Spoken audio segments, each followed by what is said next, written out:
Ya, está grabando. Bien. Entonces, hoy día, como inicio del taller, de las clases del taller, ya, hoy día vamos a hacer un pequeño repaso sobre lo que yo espero que sepan con respecto a Machine Learning, en particular clustering y clasificación, ya, porque son las cosas que espero que hagan en estas 2 semanas que tenemos por delante. Ya, con respecto a lo del sábado, lo hablamos con respecto a lo que hay que hacer el sábado, con respecto a exploración de datos. Está en el video del 2 de julio. Yo estuve mirando y sí, como que dije lo que había que hacer. No, si tienen dudas, lo vemos ahora en la tarde, o sea, más tarde. Cuando termine, tenemos que hacer este repaso, después por grupo, ahí me pueden llamar y vamos viendo si es que necesitan ayuda o preguntas o dudas. ¿Ok? Bien. Entonces, ya. Entonces, hoy día, ahora vamos a hablar sobre Machine Learning. Ahí sí. Ya. Machine Learning. Para Machine Learning, yendo así como más al hueso, hay un paso que no se habla mucho, yo creo, pero que es fundamental, al menos en proyectos como los del taller, como ahora, que es la etapa de representación, ¿ya? Y que yo creo que se lo hemos comentado antes, ¿cierto? Porque uno, ustedes van a estar trabajando con objetos de su proyecto, con objetos del mundo real, entidades, le decimos así como algo del mundo real, y eso se tiene que materializar en sus datos, ¿ya? Y esto de acá se le llama el vector característico. Y esta flecha es clave porque yo creo que no se habla mucho porque cuando se hacen tareas en los cursos de Machine Learning, de Data Mining, en general cualquier curso, le pasan los datos y los objetos ya están representados en datos, ¿ya? La diferencia es que cuando trabajan en el mundo real, esa flecha no es obvia y ustedes tienen poder de decisión sobre qué poner en este vector. Y de hecho esa es la gran dificultad y como el arte de esto. Si ponen buenos datos, todo funciona. Si ponen malos datos, no hay cómo hacer que funcione, ¿ya? Y entonces hay que tener un poco ya esto más artístico en el sentido de que es bien de olfato, de qué datos hay que poner. Bien, entonces aquí espero darle un poco de ideas. ¿Cierto? Esto ya lo habíamos hablado, me parece, como en las primeras clases. Eh, no sé, ¿alguien se acuerda? ¿Le había mostrado este gráfico así de Machine Learning? ¿Alguien se acuerda? Como que haya estado despierto.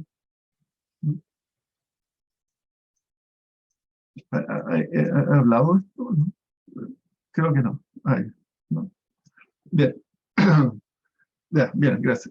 De repente me repito que lo he hecho en varios otros cursos y ya no sé en dónde lo he dicho. Pero me parece que no. Ok, entonces la idea aquí, Machine Learning, es, no, perdón, aquí, programación clásica. En la programación clásica, uno tiene datos, por ejemplo, los clientes, y uno aplica reglas que es del programa. Por ejemplo, seleccionar los clientes que cumplen cierta definición. Entonces, por ejemplo, yo quiero encontrar mis mejores clientes, y mis mejores clientes, para buscar mis mejores clientes, es pega del programador, o del que o digamos, supongamos que es un proyecto, y alguien contrata al ingeniero en computación que le va a hacer esto. Alguien, o parte del ingeniero en computación, tiene que traducir tu problema. Por ejemplo, quiero saber quiénes son mis mejores clientes, tiene que saber traducirlo a reglas.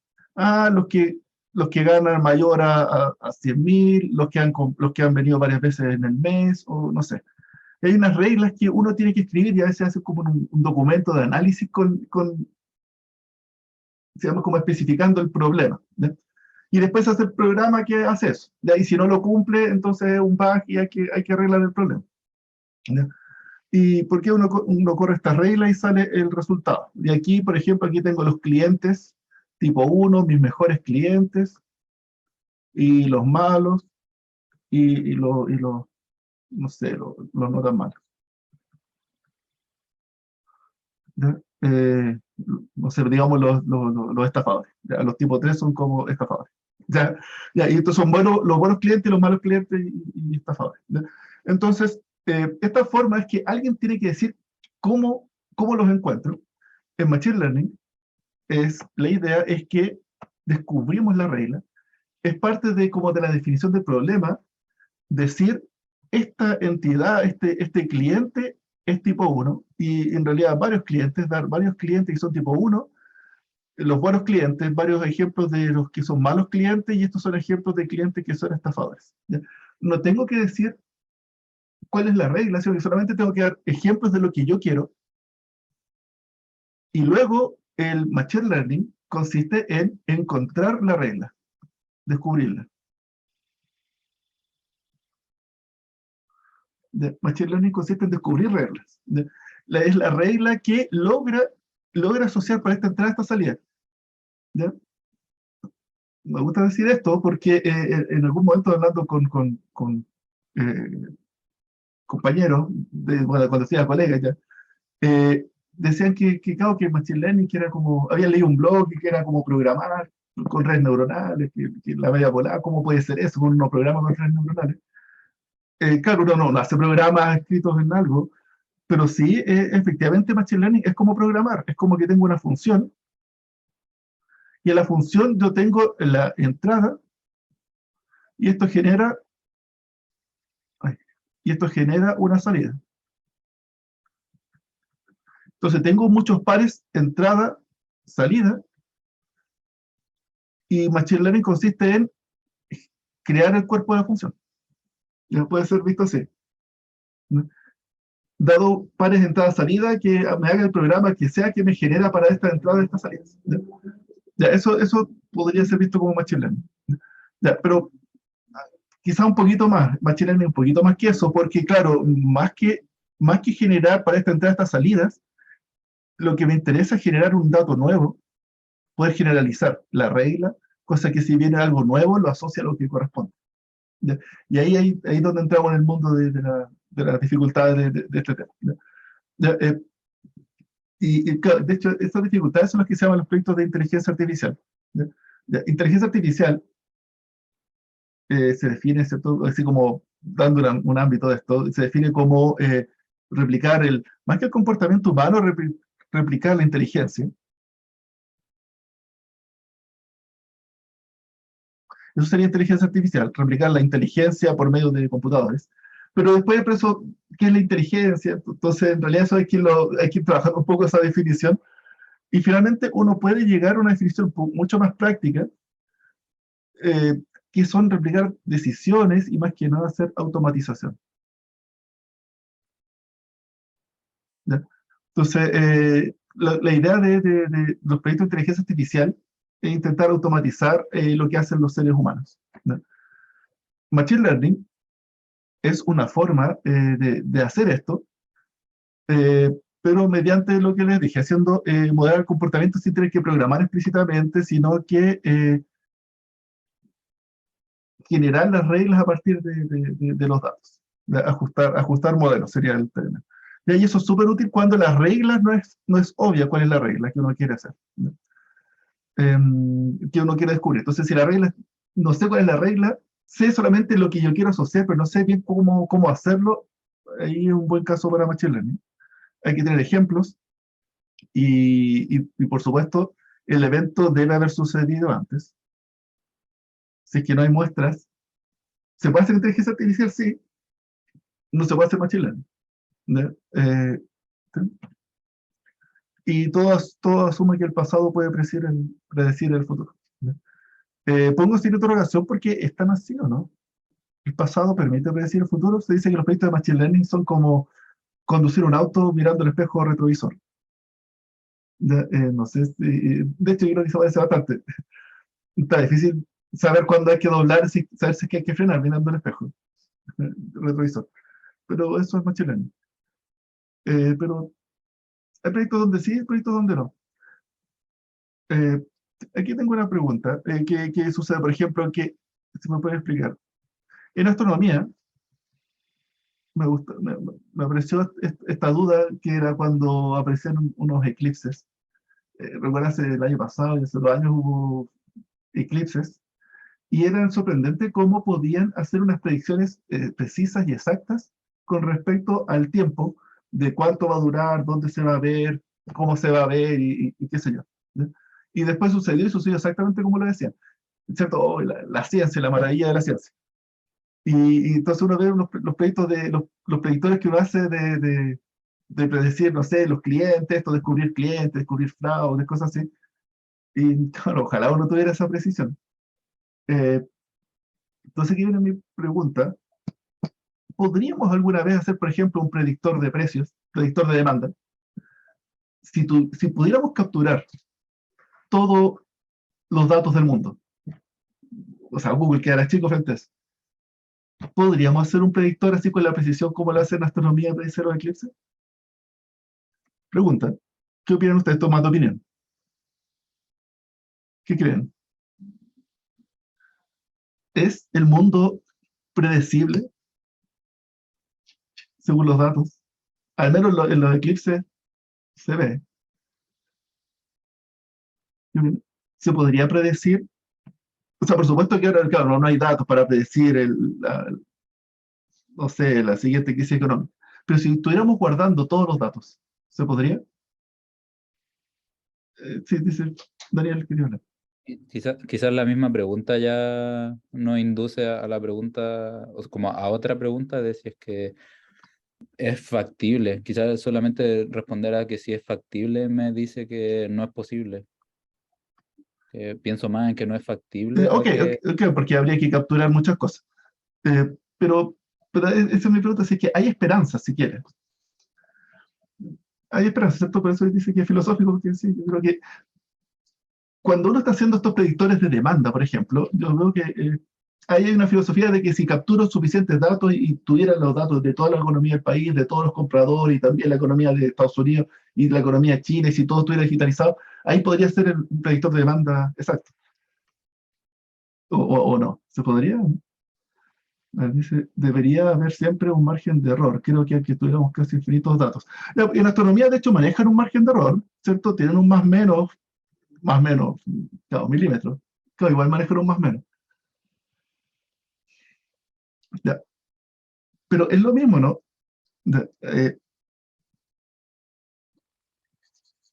¿No? ¿Alguien se le ocurre? ¿Será lo mismo predecir eh, el aumento de ventas no sé, de zapatillas, se no vende zapatillas, a predecir un eclipse? ¿Se podrá lograr esa calidad de predicción? Hay como una diferencia en la causalidad de los regresores involucrados, en como unos eventos como más determinísticos, no determinísticos. O sea, si se comparan los Eso, dos, ¿ya? uno sonaría como más determinístico que el otro. Ya, pues eso, justamente, es determinístico el mundo es predecible, el mundo aquí, bueno, los planetas son predecibles, yo creo que sí, ¿cierto? Porque la astronomía lo predice súper bien, pero la economía, ¿será predecible? Más bien, o más en la práctica, el ser humano es predecible. Si yo, a cada uno de ustedes guardaran todos sus datos de toda su vida, de todo lo que han hecho, uno sabría qué es lo siguiente que ustedes van a hacer. La actividad humana puede modelarse mediante ecuaciones deterministas. Esa es la pregunta, justamente. ¿Los seres humanos somos predecibles? Que finalmente esa es la diferencia. En la economía hay decisiones de personas. Y por eso es que me parece interesante esta pregunta, porque eso es lo que quiere hacer inteligencia artificial. Hay esperanzas. Bueno, esa, Probablemente solamente sean teoría, porque yo puedo decir que las decisiones en verdad, o sea, cada persona está haciendo algo que determina lo que va a hacer, más que no está como decidiendo libremente, y en ese caso sí podríamos decir que sí, pero como que no se puede, en verdad no creo que se pueda refutar que sí o que no. De hecho, solamente partiendo de la base de que las matemáticas mismas, que es como lo estamos modelando, si es que tienen algún error, nunca se va a poder saber. Hay estudios que dicen que si tienen errores, nunca lo vamos a saber. Entonces, como que también yo diría que no. Por ningún lado parece que... sí, mira, me acuerdo, creo que lo hablamos al principio del diplomado, con respecto a los datos. Las matemáticas pertenecen al mundo del abstracto, de las ideas. Y uno puede hacer sistemas, claro, siempre está esto de la lógica, de que hay aseveraciones que no pueden ser ni aceptadas ni refutadas, es decir, no hay sistema lógico completo. Esa era una de las teoremas famosos de Gödel, pero aquí el tema es con respecto a que el mundo de las matemáticas es distinto al mundo real, a hacer ciencia. De hecho, la ciencia no se hace en el mundo de las matemáticas, donde uno crea teoremas y todo va cuadrando, sino que uno trata de adaptarse al mundo real, y ese adaptamiento, adaptabilidad, es un problema, y uno tiene que saber que eso no siempre va a ser precisa. Si uno se mantiene en el mundo de las matemáticas, ahí uno puede hacer teoremas irrefutables, pero todo es falible en el mundo real, ¿cierto? De hecho, la ciencia es falible, y yo creo que me gustaría mostrar un concepto que no sé si lo han escuchado ustedes, se llama el cisne negro, que no tiene que ver con una película, el cisne negro, sino que como el efecto sería, ¿cómo se llama? Efecto cisne negro. Efecto, la teoría del cisne negro. ¿No? ¿Han escuchado esto? ¿Alguien? ¿Alguien ha escuchado la teoría del cisne negro? La primera vez que lo escucho. Primera vez que lo escucharon, ya no es muy famoso. Ya, bueno, los que están más metidos en ciencia, es un concepto, bueno, conocido. ¿Qué dice esto? ¿De dónde viene el nombre? Se dice que como en el siglo XVIII se pensaba que todos los cisnes eran blancos. ¿Por qué? Porque todos los cisnes que habían eran blancos, y se podían hacer teorías de por qué los cisnes son blancos. ¿Ya? Y todos muy seguros que los cisnes tienen que ser blancos. Hasta que, y toda esa teoría que sucede, falla porque encontraron un cisne negro en Australia. Digo, cuando ya la colonización y todo, chuta, había cisnes negros. Y toda la teoría que tenían, puede haber sido justificada como sea, todo se fue a la punta del cerro. ¿Por qué? Porque no había explicación. Pues van viendo, en realidad sí podían haber cisnes negros. Nosotros creíamos porque estábamos equivocados. ¿Ya? ¿Ya? Ese efecto, de ahí tomó el nombre. Y la idea y el concepto detrás trata de apuntar a todas las veces que la ciencia se ha equivocado. ¿Ya? Y que la ciencia se equivoca frecuentemente. Y que la ciencia es súper falible en el sentido de que cuando dicen que algo va a suceder, no sé, después de pasar mucho, o sea, comiendo algo, uno le da cáncer, comiendo, no sé, tomando mucho sol, uno le da cáncer de piel. Y claro, uno puede ir tomando eso y uno después se hace como verdad, porque siempre sucede, basta un caso donde no suceda y toda la teoría se va abajo. Entonces, como que toda la ciencia es súper falible de que aparezca un evento y se cayó la teoría. Se cayó toda la ciencia, y hay que tratar de buscar explicaciones. Y eso de tratar de buscar explicaciones después que ha sucedido en la historia de la ciencia, después van buscando explicaciones, y efectivamente sí era explicable, y chuta, estábamos cometiendo algún error. Esto es lo que intento decir con respecto a si es que es predecible o no esto, que la ciencia es súper falible. Y de hecho hasta se espera que falle. Distinto a las matemáticas, que intentan de crear teoremas y tratar de ser súper correctos dentro de su mundo, porque viven en el mundo de las ideas. Cuando estamos en el mundo real, nosotros podemos crear leyes del mundo real, pero de repente el mundo real nos puede sorprender. Y hay que adaptarse al mundo real. ¿Ya? Bueno, eso era como una parte media teórica, filosófica, que quería como comentarles. Y con respecto a si el ser humano es o no predecible, totalmente filosofía. No hay cómo. Bueno, quizás si uno fuera como películas como Matrix, ¿cierto? Si uno pudiera digitalizar el cerebro y saber todo lo que está pasando en tu cerebro, uno podría saber lo que estás pensando y lo que vas a hacer. Pero aún así, ¿cierto? Aún así, difícil que puedan saber lo que uno va a decidir más adelante. No sé. La verdad es que no hay pruebas. No hay pruebas. Así que, pero yo creo que es bueno tratar de preguntarse eso. Bueno, eso es lo que quería comentar con respecto a esto. De que con Machine Learning estamos asumiendo que el pasado predice el futuro, y preguntarse si que efectivamente eso podemos llegar a tal nivel de detalle. Aquí ya más mi opinión: si hay seres humanos, los seres humanos son impredecibles. Predecibles igual, en cierta medida, pero no en la medida que uno quisiera. ¿Sí? ¿Algún comentario? ¿No? Algo que me gustaría decirle aquí, en este gráfico se habla de la inteligencia artificial y Machine Learning como una forma de implementar inteligencia artificial. no en todos los proyectos de inteligencia artificial, o mejor como pregunta, en todos los proyectos de inteligencia artificial, ¿tiene que haber una fase de entrenamiento? ¿Tiene que haber un train de algo? Bueno, la respuesta es no. No, ¿por qué? Porque en el caso de Machine Learning sí, pero para inteligencia artificial no es necesario usar Machine Learning. Trato de un poco que diferencia esos dos términos, inteligencia artificial y Machine Learning. Y que Machine Learning, además, es una forma de hacer inteligencia artificial, pero también sirve para otras cosas. Machine Learning es ajustar modelos y eso no necesariamente o sea, se puede usar para otras cosas, que no sea hacer proyectos de inteligencia artificial, proyectos de modelar comportamiento, sino que para otros proyectos de análisis de datos. ¿Ya? No todo el análisis de datos tiene que ver con replicar la inteligencia. ¿Ya? Así que Machine Learning sirve para otras cosas. ¿Ya? Ok, espero que tratar de diferenciar esos dos términos.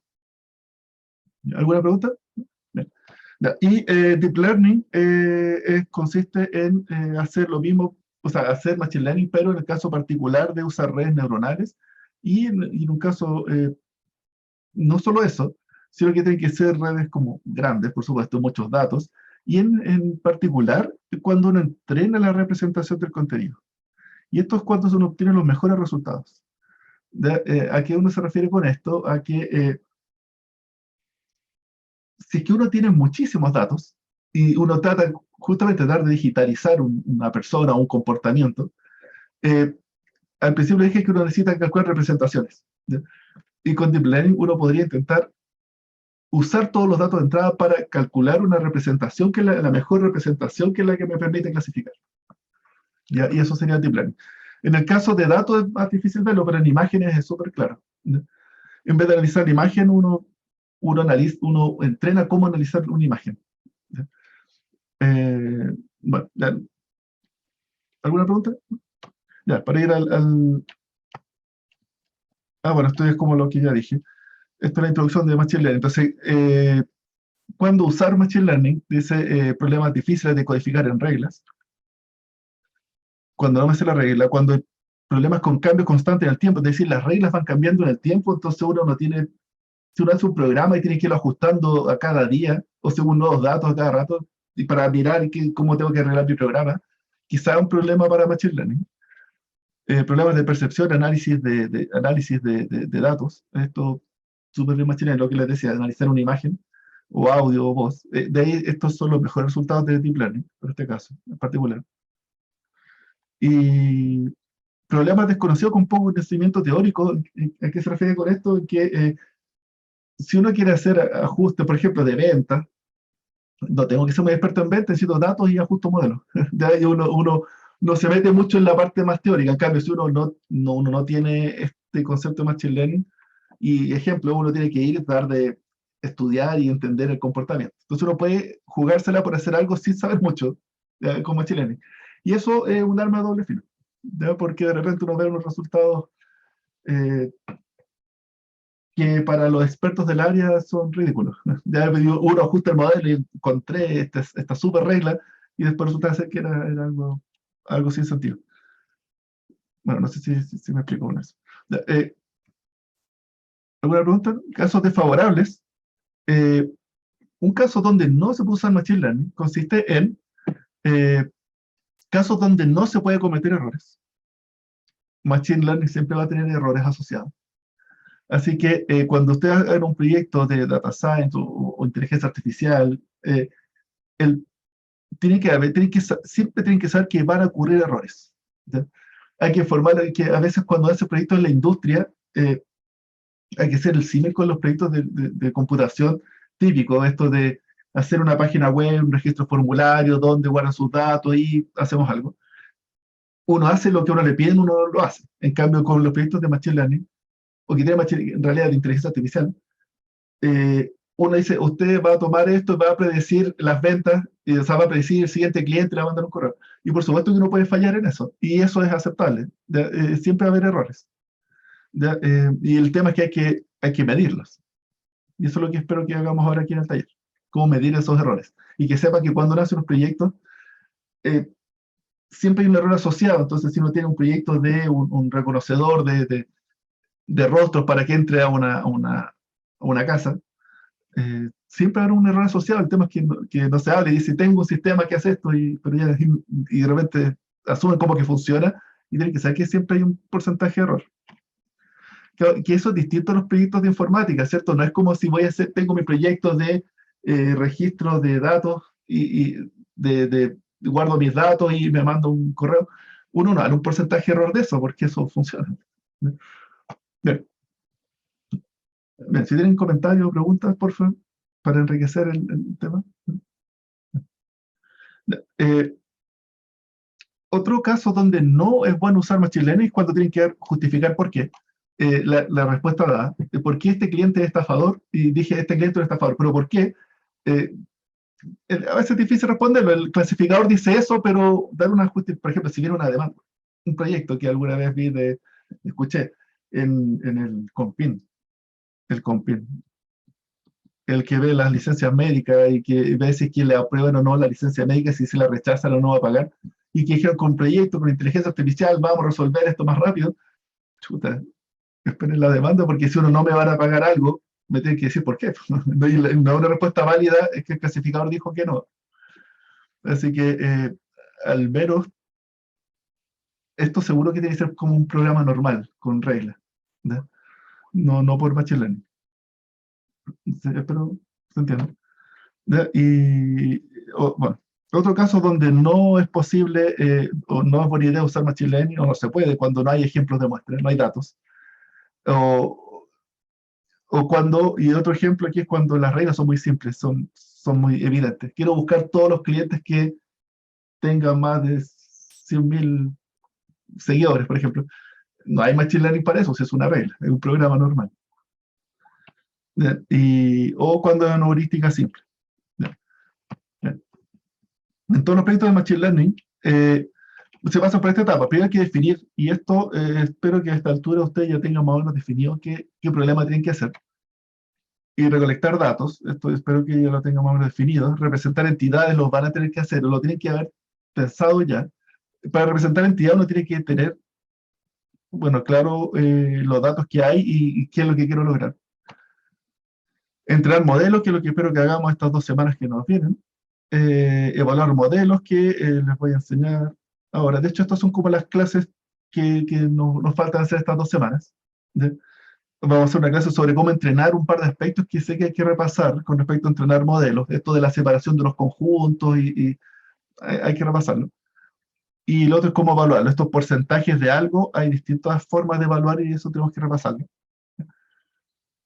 Cómo se instala, ya esto no lo vamos a ver en el curso. Y cómo se hace el uso productivo, eso yo creo que no hay tiempo para eso. De cómo poner finalmente en producción. Que es como las máquinas que tienen ustedes. En esas máquinas uno puede poner un clasificador, pero para el uso productivo hay algo que falta, y de repente hay que decirlo, los que trabajan aquí con Machine Learning, claro que están haciendo la magia, entonces estamos listos para hacer un proyecto de verdad e ir a ganar plata, con mi clasificador que logré entrenar. Pero para el uso productivo falta todavía. De hecho, falta una gran parte que es como la aplicación cliente. Mis usuarios no entran y ponen sus datos en un archivo y dicen predict, sino que hay que hacer una aplicación que capture datos y que lo use el clasificador y responda. Entonces hay que hacer una aplicación cliente, ya sea una aplicación web o no sé, algo. De ahí está una aplicación normal, típica, de computación. Entonces para el uso productivo hay harto trabajo más. Saber entrenar modelos requiere es una parte de resolver el problema de un proyecto. Una pregunta, dice, ¿cómo se llama el libro que mencionó que estaba siendo basado en un curso que creo que estaba enfocado en los pasos 6 y 7? Exactamente. Se puedo mostrar. Que me gustó harto porque en realidad era más teórico, no tan vendedor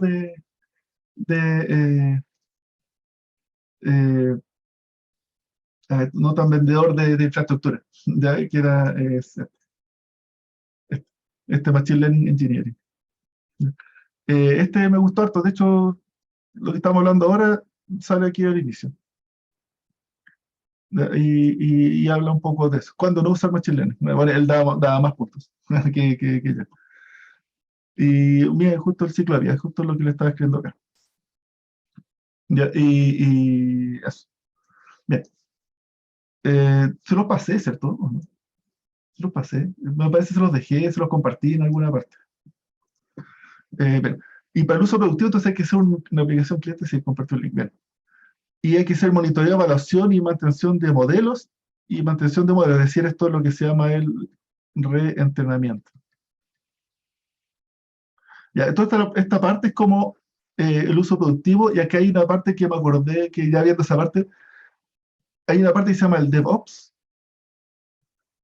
que es la parte como más de infraestructura, de programas típicos, y hay una parte más específica que se llama MLOps, Machine Learning Ops, o también llamado, más o menos parecido a MLE, Machine Learning Engineering, que es el título del libro, de este libro que les mostré.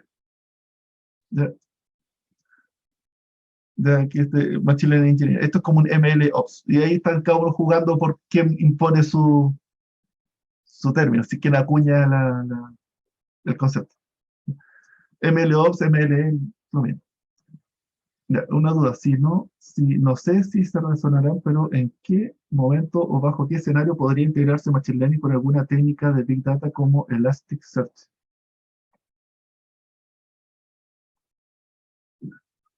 ¿Bajo qué escenario podría integrarse el Machine Learning? O sea, finalmente todo esto, esta parte de entrenar evaluar modelo, esto es un modelo típico, pero cuando uno va a hacer, cuando le digo la aplicación cliente, hay que hacer un programa grande, y ahí es donde hay que integrarse con lo que sea, y hay que programar programas normales. Ahí ya probablemente uno se sale del Python y uno programa en otros lenguajes, hacer el programa completo, y si hay que conectarse con otros componentes, ya uno se conecta. Pero tiene que haber, mi punto es que hay que salir para hacer un programa de verdad, así como productivo. Cuando están ustedes y sus datos, más data science, ustedes y sus datos, claro, ahí ustedes pueden vivir siempre en el Colab o en el Júpiter. ¿Ya? Pero cuando van a hacer cuando uno dice uso productivo, es porque uno lo va a instalar y alguien más lo va a usar. ¿Ya? Ahí usualmente falta otra componente, que esta es la componente de computación normal, que hay que considerarla, ¿ya? Y no hay que reducirla como que en la parte, o sea, claro, es la parte menos sexy, podríamos decirlo, ya, porque hay que programar normal, un proyecto típico, ¿ya? Pero no hay que despreciarla, porque de repente es la parte más trabajosa. Bien. ¿Alguna pregunta? ¿No? Ya. Entonces, ahora yendo al punto de lo que quiero comentarles hoy día, quiere comentárselo ya en una introducción más de Machine Learning. Algoritmos de Machine Learning hay dos, ¿cierto? Los supervisados y no supervisados, a esta altura ustedes ya lo tienen que tener claro, ¿ya? No supervisado, recuerden que se refiere a que tengo datos solamente, tengo clientes. No sé nada de mis tipos de clientes, no lo puedo separar, tengo clientes con sus vectores de características. Podría ser algo si tengo solo clientes, ahí es donde vienen los métodos no supervisados, ¿cierto? Y esos clases. Entonces vean la forma en que se piensa ahí. Tengo datos, una montonera de datos, a ver qué patrón puedo descubrir, ¿sí? Eso es lo que espero yo que hagan al inicio del taller. Asuman como que tengo datos y ver qué agrupaciones hay, bueno, ahí vamos a hablar más de eso. ¿Ya? Y lo otro es que tengo métodos supervisados, tengo datos, pero datos etiquetados, tengo ejemplos. ¿Ya? Y esto aquí ya va más por la parte de entrenar. Tengo ejemplos de lo que busco y lo que no busco, las distintas clases que me interesan descubrir y quiero descubrir más. ¿Ya? Eso sería los métodos supervisados, ¿ya? Que es lo que también espero que hagan. Entonces, 1 y 2. Espero que estas dos las hagan y que hagamos la próxima semana, partamos con clustering y después la siguiente con Machine Learning. Ya sabes, digo, con clasificadores. Entonces, con respecto a clustering, repaso, ¿cierto? Si tengo datos y quiero buscar grupos que se parezcan según algún criterio.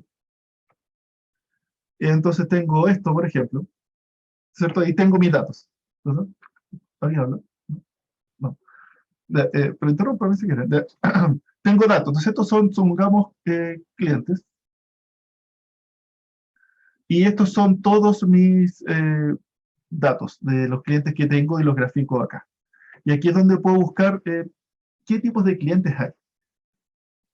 Entonces, espero que vean. Eso un clustering podría decir, aquí están separados. Entonces, aquí encontré el grupo 1, grupo 2, grupo 3, grupo 4. Habían 4 grupos, diría uno. Pero si ajusto el algoritmo de clustering o uso otro algoritmo de clustering, podría parecer que tiene 2 grupos, no 4. Y están agrupados así. Entonces, este es el grupo 1 y este es el grupo 2.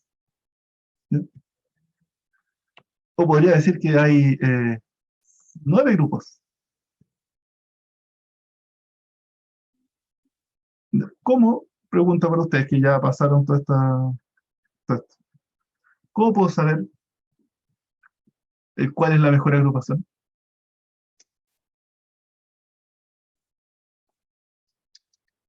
¿Alguien? ¿Alguien que haya pasado algún curso? Depende, eso, ya respondan.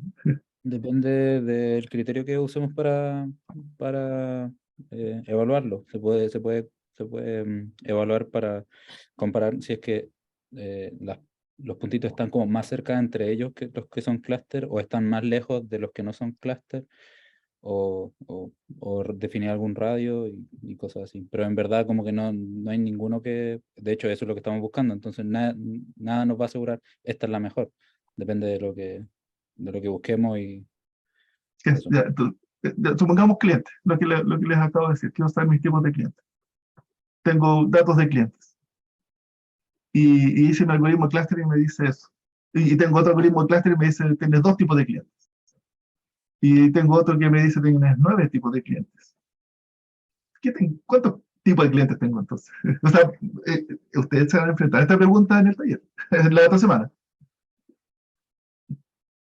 Por eso en ese caso hay que elegir alguno o varias medidas para que permitan compararlo, como Por Silhouette, por ejemplo, ejemplo. si lo Silhouette. es. Ya, métrica, entonces estás diciendo. Mm. SSE, hay uno, el Sum Square Error, Ujú. método del codo que tiene que ver con el SSE, el método del codo.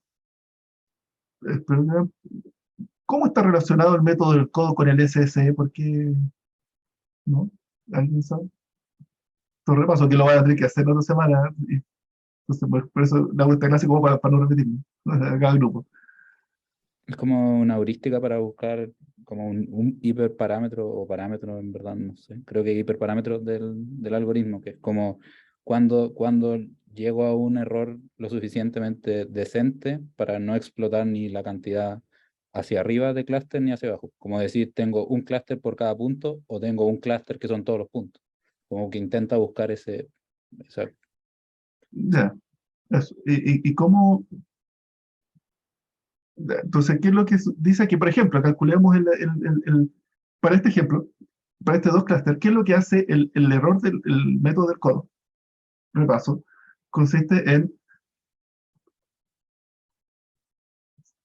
este eje va, ¿cierto? El K, que es el número de centros. ¿Ya? Usualmente se usa con K-means. Y en el eje vertical, ¿qué va? Es decir, del codo, ¿qué es lo que va acá arriba? Radio. Radio. Perdón, Radio. eh, no radio. Eh, la cantidad de puntos debería ir. Como... Cantidad de puntos. Sí, porque se supone que nos tiene que decir, o sea, no sé si es la cantidad de puntos, pero nos tiene que decir cuántos de nuestros datos, entre comillas, cumplen con ese K dado. Entonces, a medida que yo aumento el K, tal vez lo estoy viendo al revés, ya no. ¿Puedo apoyar ahí un poco al Sí, Daniel? sí, por favor. Dale. En el eje Y era el SSE, ¿cierto? Exactamente. Entonces, en el codo, quiere hacer alusión en cuando se produce un quiebre dentro del gráfico. Exactamente. Entonces, como que cada quiebre sería como una agrupación. O sea, no una agrupación, sería un K. El K que nos diría cuántos grupos hay, o algo así. Ya. Entonces, qué es lo que van a hacer aquí? Es el SS. ¿Qué es el SSE? Para cada clúster, aquí estamos pensando más en K-means, que es como lo más usado para este caso. ¿Qué es lo que dice? aquí si estamos dividiendo en dos es porque uno necesita saber el centroide. El centroide es como el promedio de todos estos números de acá. Entonces el centroide va a estar como por aquí. Este es el centroide 1. Y aquí va a estar el centroide 2. ¿Ya? Entonces finalmente como ahí tengo dos centroides, tengo dos tipos, cada uno representado como pues, su modelo tipo es el centroide 1 y el centroide 2. Y la distancia es el error, bueno, es como la distancia euclidiana pero al cuadrado. Eso es el error cuadrático. El error cuadrático de cada punto, qué tan lejos está de su centroide. ¿Ya? Entonces, eso van a ir apareciendo en líneas con respecto a sus centroides. ¿Ya? Eso, entonces, y el SSE es un número finalmente de el largo de las líneas rojas que dibujé recién. ¿Ya? Bueno, la asociación de distancia euclidiana, eso es al cuadrado, porque es como la distancia euclidiana, pero al cuadrado de eso, es el error cuadrático. Y se suman todos esos errores cuadráticos y me va a dar un número. Y esto fue para el 2, entonces aquí tengo 2, aquí me va a dar un número. ¿Ya? Cuando tengo 3 centroides, usualmente es como muy raro que no sucediera, o sea, lo más seguro que suceda es que el error cuadrático baje. ¿Por qué? Porque ahora voy a tener, si tengo 3 centroides, tengo el 1 y el 2 está acá y el 3 está acá, ahora dependiendo de lo que diga Keynes. Si ahora tengo 3 opciones y cada uno se acerca a su centroide más cercano, o sea, ahora, antes tenía 2, ahora tengo 3, entonces cada uno se va a ir a su centroide más cercano. Estos 3 centroides deberían dividir en conjunto como así. Me creerán que el error cuadrático va a disminuir. O sea, es claro porque ahora tengo más centroides, perdón, eso ahí, tengo más centroides y entonces tengo, se va a cometer menos error total. Así que el error cuadrático seguro que va a bajar. Hay casos donde podría subir, pero son casos más bien extraños. ¿Ya?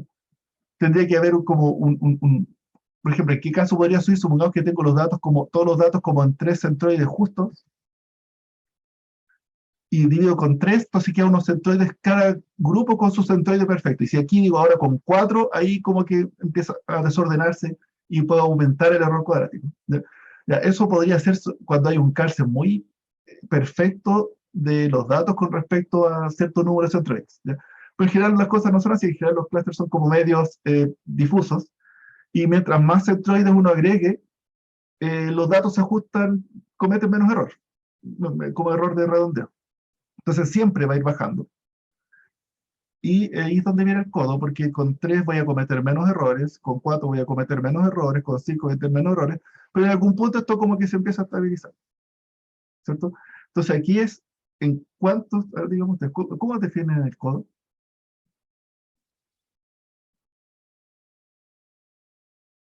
¿Cuál es el criterio del codo finalmente? Como, yo pensaría que es como cuando cambia la pendiente. Exactamente, exactamente. El punto de inflexión, muy bien como dicen ahí también. Al principio cuando hay 2 y hay 3, el error baja muchísimo, porque en realidad vean aquí de seguro que va a bajar en este ejemplo que tenía acá. El error de 2 a 3 va a bajar mucho porque aquí en este de los dos están como bien lejos. Y si hago 3, se van a ir acercando mucho a los datos. Entonces esto va a bajar mucho. Y con 4 probablemente baje mucho, pero en algún punto después esto ya, en la diferencia de 5 y 10, o sea, perdón, de 10 y 11 y 12, esto ya se van subdividiendo un poquito, entonces baja como que ya se empieza a estabilizar. Entonces hay una bajada grande y de repente empieza a bajar menos y ahí es donde buscan el punto de inflexión. Es decir, cuando está bajando mucho y cuando sigue bajando, pero baja ya, se ve que está bajando menos. ¿Ya? Ya, aquí les tengo que decir un concepto que siempre sale en los datos. Es decir, siempre hay... ¿Cómo se va a ver cuando no hay clusters? En todos los datos hay clusters. Yo creo que no. Puede existir el caso donde no hayan clusters. ¿No? Los datos no estén agrupados. Y los datos supongamos que están uniformemente distribuidos. Supongamos que los datos están uniformemente distribuidos. En el uniformemente. Es decir, no hay cluster. Uno no mira, no hay cluster. Y uno hace estos algoritmos. ¿Qué va a pasar? ¿Existirá el codo? Es que el codo igual va a existir. Y el algoritmo del codo va a decir algo. ¿Cómo no se puede dar cuenta que la verdad es que no hay cluster? Es una línea recta o algo así. recta. No, no, no, no, no. No, baja como súper, súper redondito. Y uno dice, chuta, el codo, ya, sí, por ahí está el codo. Uno igual le busca el codo. Pero la verdad es que la mala noticia es que cuando esto como que baja redondito, eh, es que no hay, no hay. ¿Y qué es lo que está sucediendo ahí? Usualmente lo que está pasando es que uno tiene una nube de puntos. Lo voy a dibujar acá. Cuando uno tiene una nube de puntos, no, lo voy a dibujar acá mismo donde... Supongamos que aquí esto está lleno de puntos negros. ¿Ya? Es una gran masa de puntos. Y digo digo, dame 3 clústeres a esta gran masa de puntos, lo voy a hacer con otro color. Usualmente van a aparecer los centroides equidistantes entre sí y los datos se van a particionar en 3. ¿Ya? ¿Cierto? Eso es lo que va a ser típicamente, digamos, si están todos como igual de densidad en todas partes, se parten así. Y si le pongo 4, ahora va a decir 1, 2, 3, 4, y van a aparecer los cortes así. ¿Ya? Este es el clúster de 4 centroides. Y el de 5, bueno, lo mismo, se van particionando así. Es como, yo me lo imagino, es como un queque que uno le va cortando. ¿Cuántos trozos quiere? Quiere 5 trozos. 5 trozos. Quiere 10 trozos, 10 trozos. No hay clúster ahí. Es un gran queque uniforme. ¿Ya? Esos queques se ven como así. ¿Ya?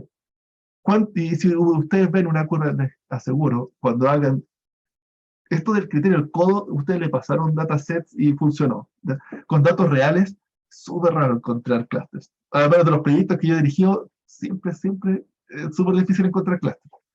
¿Qué es lo que hay que hacer con los clusters? Lo que hay que hacer es que hay que hacer que aparezcan. ¿Y cómo uno puede hacer que aparezcan? Ahí es donde viene el tema de esta flecha, la representación. Cuando ustedes representan los clientes con muchos atributos, forzosamente empiezan a particionarlo en ese espacio de 20 dimensiones con todos con 20 atributos. Cada cliente tiene 20 atributos. Esos 20 atributos, si son muchas cosas, por ejemplo, no sé, claro, cantidad de ventas, ingreso promedio, plata prestada, pero también podríamos decir número de seguidores en Internet, cantidad de multas que le han pasado, no sé, y le toman demasiados atributos. Cuando toman vectores con muchos datos acá, muchos de esos datos, a ver, si tienen un cliente con demasiados datos y ponen, no sé, la temperatura y la presión sanguínea, se ve que lo único que están logrando ahí es que los datos empiecen a aparecer entre sí. Porque no le están dando atributos que los diferencien. Si ustedes quieren encontrar clientes según qué tan buen cliente o mal cliente son, tienen que poner datos que los diferencien, que los distingan. Si ponen datos que no los distinguen, para ese criterio, entonces lo que están haciendo de igualdad lo están llamando a que estén uniformemente distribuidos en ese espacio. ¿Cuál es la solución entonces? Tienen que escoger muy bien qué atributos poner, y ahí es donde viene la parte difícil. Votar datos, pero no votar datos, sino que a veces crear datos, pero empezar a pensar, ¿cómo se representan mis clientes buenos? Son los que compran harto, ¿cierto? Ya, número de veces que ingresan, que me visitan, número de compras que han hecho. Claro, pero pucha, tengo alta variabilidad y clientes buenos y malos que compran mucho y compran poco. Quizás no era tan bueno ese criterio. Y uno empieza a pensar, quizás son los que compraron cierto tipo de productos, que son los buenos indicadores. O quizás son los que compraron 3 veces seguidas. Y ahí uno se pone creativo y tiene usualmente estos atributos que van acá. Uno empieza a generar programas. Cada atributo uno tiene que programar para calcular cada atributo. ¿Sí? Ustedes tienen datos, usualmente estos datos de acá, no es que sea... A ver, si tengo un modelo de base de datos, los datos que uno entra a hacer clustering o clasificación, no son los datos de las tablas, no son las columnas, necesariamente. Hay veces en que uno crea cada uno de estos atributos, uno los tiene que programar. Por ejemplo, el promedio de compra de los últimos 3 meses. Yo creo que eso podría ser, por ejemplo, entonces, ok, y para cada cliente tengo que hacer un programa que vaya para cada cliente calculando el promedio para poder generar este atributo. ¿Ya? O quizás eran números de compras seguidas con tarjeta de crédito desde el extranjero. Y ahí uno empieza a programarse. Cada uno de estos atributos es un logro, es un trabajo que hay que hacer. ¿Ya? Ya, eso es la parte de representación que es la que ellos tienen que trabajar en el clustering. ¿Ya? ¿Se entendió? ¿Alguna pregunta?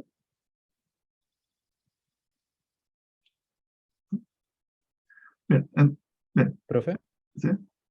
¿Y ahí cuál es la delgada línea entre intentar encontrar los mejores atributos versus, como antes mencionaba, estrujarlo hasta que te entregue lo que tú quieres? Porque uno podría pensar, bueno, ok, me quedo con los atributos que me sirven y que sé que tampoco Así hay que, es como una pequeña línea ahí entre el abuso. Justamente. Los datos hablan y los datos se torturan y los datos se dicen lo que uno quiere. Absolutamente. Y esa delgada línea es bien de criterio de uno mismo. No hacer, si se quiere hacerse tonto a uno mismo, claro, se puede. Sí, sí, un segundo, perdón, que no alcancé a escuchar la delgada línea con respecto a qué. No A, alcancé a escuchar la pregunta. a que finalmente es como que estoy programando y a que cuando estoy descubriendo finalmente cluster, que le estoy diciendo es que si no hay cluster, ustedes empiecen a crear atributos para que tengan que ver con eso. Pero eso significa que es como que yo sé lo que estoy buscando. Ay, Entonces estoy buscando, pero yo estoy creando lo que quiero buscar. Entonces yo puedo, hoy me maravillo, encontré el cluster, claro, si tú lo estás haciendo, programándolo. sí, pero sí, como consulta el resultado esperable de la generación de los clústeres como tal en la tarea de cluster, una tarea no supervisada se tiene que encontrar clúster tipo libro de cierta separación y se ven súper bonitos con un análisis, con un PCA en 2 dimensiones, No. o pues efectivamente vimos esto de 1000 formas y se ve este popurrí de Exacto. cosas y es un desastre. Pero lo encontramos. Normalmente sucede eso en los clientes. Vale. Normalmente todos los datos son grandes que se van particionando en forma uniforme. Le ponen 10 clusters, salen 10. De repente, ya, entonces, espero que vean que hacer clustering no es fácil, no sale a la primera. A la primera jamás va a salir. ¿Ya? Y hay que trabajar, es uno y sus datos, uno intentar hacerlo, y por eso digo, tienen que crear atributos, botar atributos, tratar de ver, no ser, hay que guiarlo, pero no tanto tampoco, por eso es que es la línea delgada en donde si lo guío demasiado, claro, descubro lo que ya sé. Entonces hay que tratar de ponerle algo, tratar de descubrir algo que uno sé, entonces uno tiene que ir probando, arriesgarse, pero si se arriesgan mucho, seguro que está todo uniforme y no hay nada.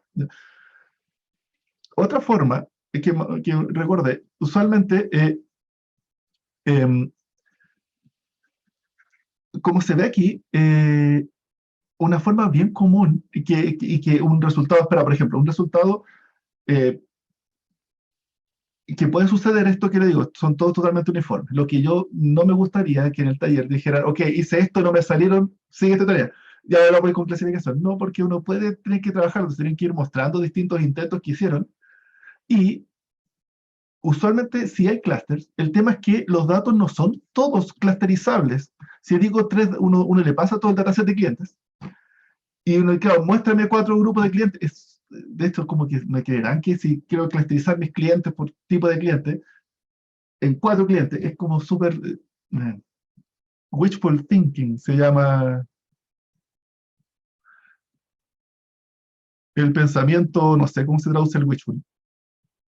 Pensamiento así como deseoso, con ganas de que va a funcionar, súper optimista. ¿Ya? Pensar que mis clientes van a poder agruparse cada uno en casilleros distintos, porque en realidad los clientes no son clasificables, salvo algunos que sí son, salvo algunos que son patrones que se arrancan, y que son, hay algunos que son bien característicos, pero la gran mayoría no son muy separables. ¿Qué quiere decir? Cuando uno hace clustering, el clustering como caracteriza todos los datos, pero en la práctica hay algunos datos, por ejemplo aquí, podría haber un grupo acá, podría ser todo esto una gran masa uniforme, pero por acá se arrancan los clientes que son no sé, los del extranjero, y que siempre me compran mucho. Son esos clientes. De hecho, lo hice muy grande. Esos de ahí son un tipo de clientes y están bien separados, y todo lo otro una gran masa de todos mis clientes que no logré separar. Pero estos de aquí sí son separables. El tema es que si son tan poquitos que si les digo, hágame un clúster de tamaño 2, diría Metaset en 2 clústeres, no va a decir aquí y allá, sino que va a aparecer aquí y acá, y estos van a ser parte del grupo de acá y parte del grupo allá, porque son muy pequeños para tener eso, para hacer como en 2 clústeres, que sea un clúster completo. ¿Qué es lo que hay que hacer? Uno empieza a subdividir en varios clústeres, y de hecho esto acá lo podría dividir en 10 clústeres, con la esperanza de uno queda ahí. ¿Ya? Y después uno va viendo, y ahí es donde empieza a evaluar los clústeres, y resulta ser que hay un clúster, el clúster 8, digamos, que era este de acá, que está súper bueno, está bien separado de los demás, tiene buena... A ver, un clúster, ¿cuáles son los atributos que uno busca del clúster? Un clúster requiere 2 atributos. Uno, que los datos se parezcan, entre sí, es decir, la similitud, esto es el intracluster. Uno espera que los datos que pertenecen a un mismo clúster entre ellos se parezcan, ¿ya? Y lo otro es que este clúster se diferencie del resto, es decir, en la disimilitud intercluster. Es decir, que este grupo de acá se separe del resto. Y si uno logra encontrar algo, un grupo de datos que entre ellos se parecen y ellos se diferencian de los demás, eso es un clúster, ¿ya? Entonces, si le pido hacer 10, puede que todo el resto de clúster del 1 al 9 son malos, pero y este es el clúster 10 y este es bueno, ¿ya? Pero si lo dividí en 2, entonces en realidad encontré un clúster, ¿ya? Y eso resultado bueno para el proyecto. Intento que en el proyecto ustedes logren hacer eso, ¿ya? Divídanlo en varios clústeres y encuentren algún clúster que sea bueno, ¿ya? Y todos los otros son todos malos. En realidad, el clúster 1 con el D son todos indistinguibles y la verdad es que no logro distinguirlos. Pero hay un clúster que sí está bueno, ¿ya? Resultado genial, ¿ya? Para lograr eso, no, hay que dividirlo en varios clústeres. Como hacer clústeres chicos y después uno se va dando cuenta. Y si uno se pasaron, hicieron en 20 y quedaron 2 clústeres ahí, uno se puede dar cuenta de estos 3 clústeres entre sí, parece que forman un clúster, ¿ya?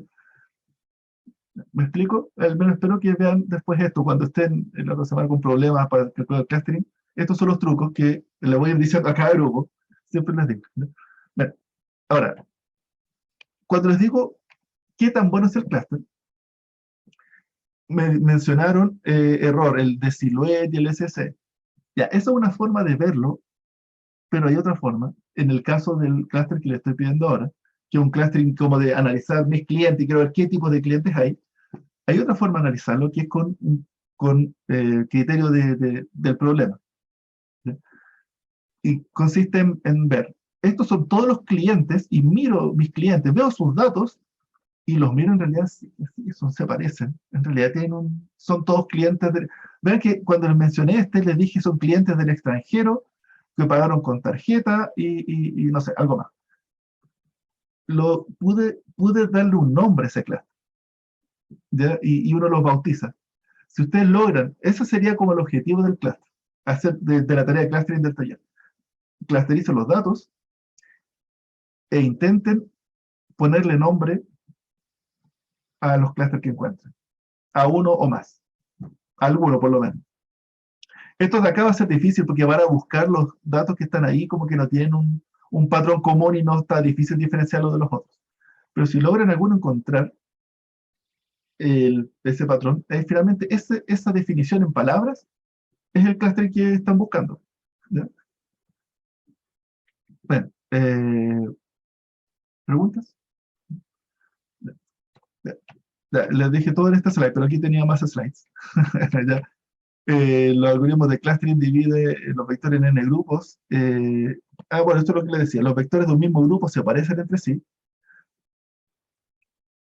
¿Cómo funciona? Todos los algoritmos de cluster lo que hacen es que uno tiene una matriz de datos.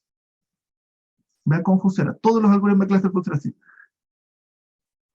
Ahí. Ahí, de nuevo, voy a hacerlo más ordenado. Uno tiene, las filas son mis vectores, los datos de mis clientes, los vectores característicos de los clientes. ¿Cómo hacen las agrupaciones? Necesariamente pasa por, uno toma un cliente, el cliente 1, bueno, el cliente I, el iésimo cliente, se compara contra el jésimo cliente. ¿Y cómo se compara? Mediante todos sus atributos. Calcula una distancia entre ellos. Por eso es que si aquí le ponen muchos datos a los vectores cuando tienen muchas dimensiones, sus distancias tienden a igualarse. Entonces ojalá que tienen que ser los datos suficientes para que logren crearse grupos. Si tienen muy pocos, claro, tampoco los van a poder separar. Tienen que representar el comportamiento que están buscando. Entonces se comparan en su totalidad, mediante una distancia, usualmente si no hacen nada, distancia euclidiana. Pero uno puede cambiar la función de distancia. ¿Ya? Eso. ¿Ya? Y entonces los vectores que se parecen entre sí son porque en esa distancia están cercanos. Y los vectores de diferentes grupos están distintos, están lejanos según la función de distancia. Los vectores asociados a grupos distintos. Bien. Usando clustering, entonces, uno tiene que organizar el dataset como una matriz, es lo que le acabo de dibujar, y cada fila representa la instancia o la entidad. Definir un criterio de comparación entre filas, si es que no hacen nada y no se meten con las opciones de distancia euclidiana. ¿Es la mejor opción de distancia euclidiana? Depende del problema. Ejecutar es la más simple, eso sí, ya porque es como por defecto. Los clústeres con datos, atributos 0, 1, son difíciles de clusterizar. Es decir, si tengo puros booleans, así como es difícil encontrar el clúster, por ejemplo, si mis clientes los represento con puros sí y no, ceros y unos. Así como compró, sí o no, es del norte, sí o no, es del sur, sí o no. Bueno, será muy fácil. Es del norte, sí o no, tiene amigos, sí o no. Y puros sí o no, sí o no, sí o no, pucha, después la distancia euclidiana tiende a buscar, eso sí que caen siempre como en promedios, distancias promedio. Y son difíciles de separar.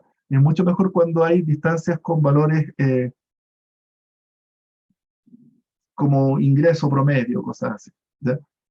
Y también y el otro atributo que es necesario es que las coordenadas usualmente las tienden a normalizar, porque como es una distancia que compara la fila completa, si es que en una coordenada tenemos montos de millones y en la otra coordenada tenemos edades de 0 a 100, la distancia de los millones se va a comer a los otros atributos. Entonces ahí es donde uno empieza a hacer como normalizaciones 0 a 1 o cosas así. Clusterizar en el tiempo.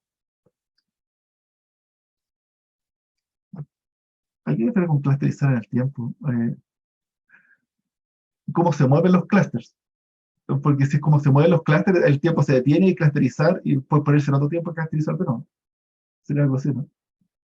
No, he visto unos gráficos de unos clusters que se van moviendo, así como lo hacen moverse en el tiempo. Yo diría clusterizar en el tiempo. O lo otro es poner el tiempo como una coordenada más. Quizás a eso te refieres. Puedes poner el tiempo así como los meses, pero más que la fecha del día, como normalizado en un rango. 0, 1. Y lo pones ahí, entonces cosa que, pero ahí estás asumiendo que, entonces si pones edad con monto con días, claro, tienes que, finalmente la distancia euclidiana los va a comparar todos, entonces tienen que ser valores comparables, y eso es la normalización 0, 1, hasta min-max o cosas así. Claro, timestamp lo tienes que convertir en ¿cómo se llama? En normalizarlo o estandarizarlo, no sé. Bien,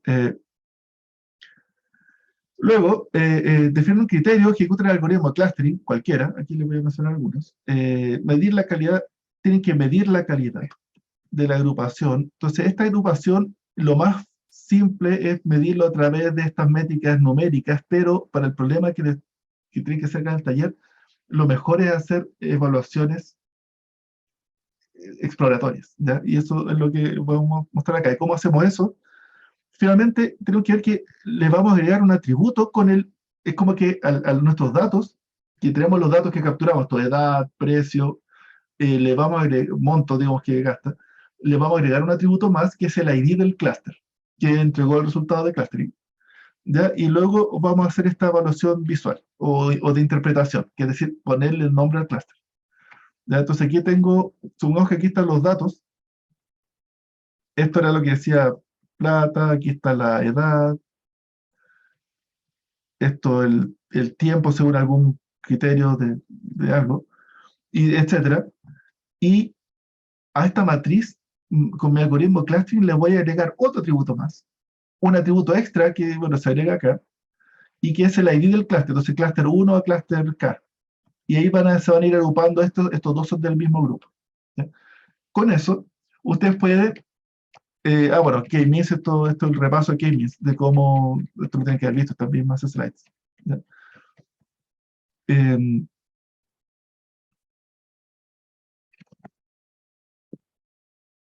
Antes de ver los tipos de algoritmos, quiero ir acá.